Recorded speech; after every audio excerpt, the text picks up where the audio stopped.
Good morning. This is a recording for Tuesday, October 15th. We continue with the Book of Awakening by Mark Nepo, and today's essay is titled To the Core. No one lands where they aim, not even God. We are so quick to condemn this or exile that, to ostracize the breaker of promises, when the truth is that nothing in nature arrives as imagined. In fact, because the space between what we intend and what we do is often great, we keep beginning. Because the gap between what we feel and what we say is often surprising, we keep trying. Because the field between what we experience and what we understand is so vast, we keep growing. This is pointedly different from deliberately living contrary to what we believe and say. That is deceit and hypocrisy. But most of the time, we, humble creatures, simply miss the mark. We aim, mean well, and fall short, or wide, or overreach what we set out to do. I've come to believe that this is all part of the friction of the inner life of things becoming outer. Just as we learn in grade school about refraction, about how a stick placed in water will not stay where we put it, what we feel and think and aim for shifts when entering the world. Never quite where we imagine it. It is, despite our frustration, what makes life interesting and love hard. Each of us gets the chance repeatedly to announce with all the certainty we can muster our own version of the world is flat, only to live into the humility of what has always been true.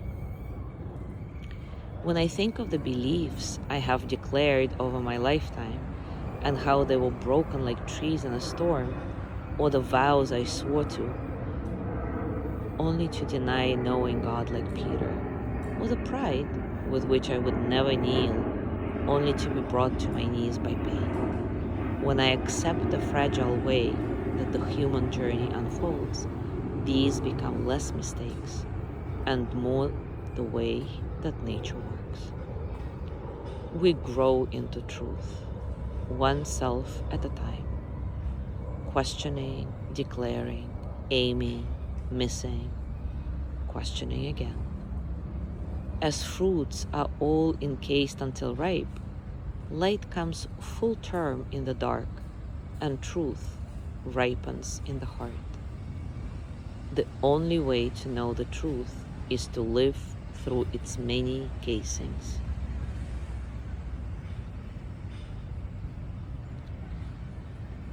Now take a comfortable position and take a few moments to settle. Settle into your body, your heart, your mind. Settle into this moment, right here, right now.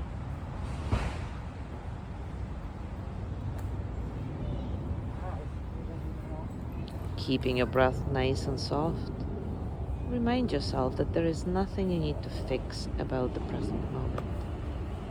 Everything is already good enough, just the way it is. See if this reminder helps you settle into a sense of spaciousness, a sense of freedom,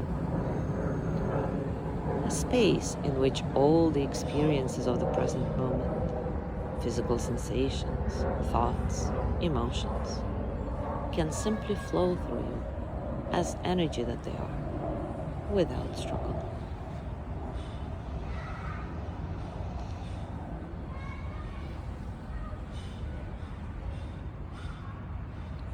And now take a moment to reflect on the spirit within you that has survived all the different selves you have been.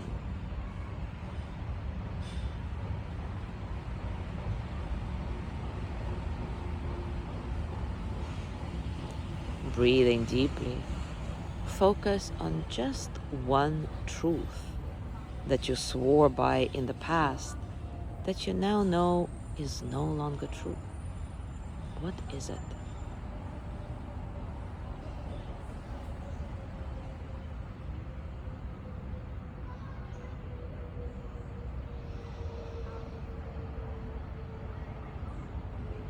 Breathing slowly, take the time to shed with each breath any embarrassment, shame, or sense of failure that might arise from seeing this. No judgment, just acknowledgement.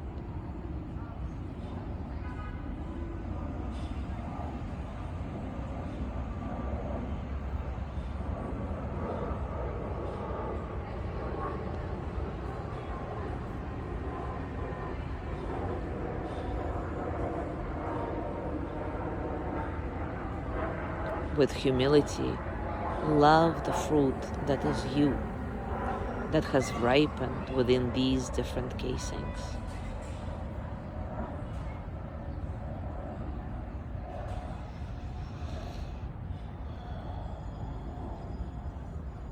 Now place your hands on your heart and send the energy of loving kindness to yourself. May I be filled with loving kindness. May I be well in body and mind.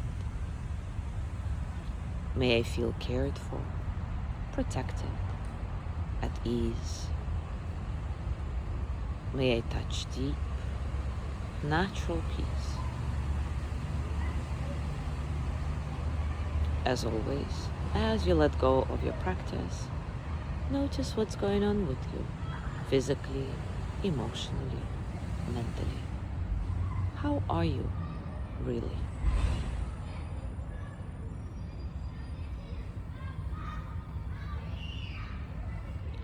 As you go through your day today, I invite you to continue with this reflection.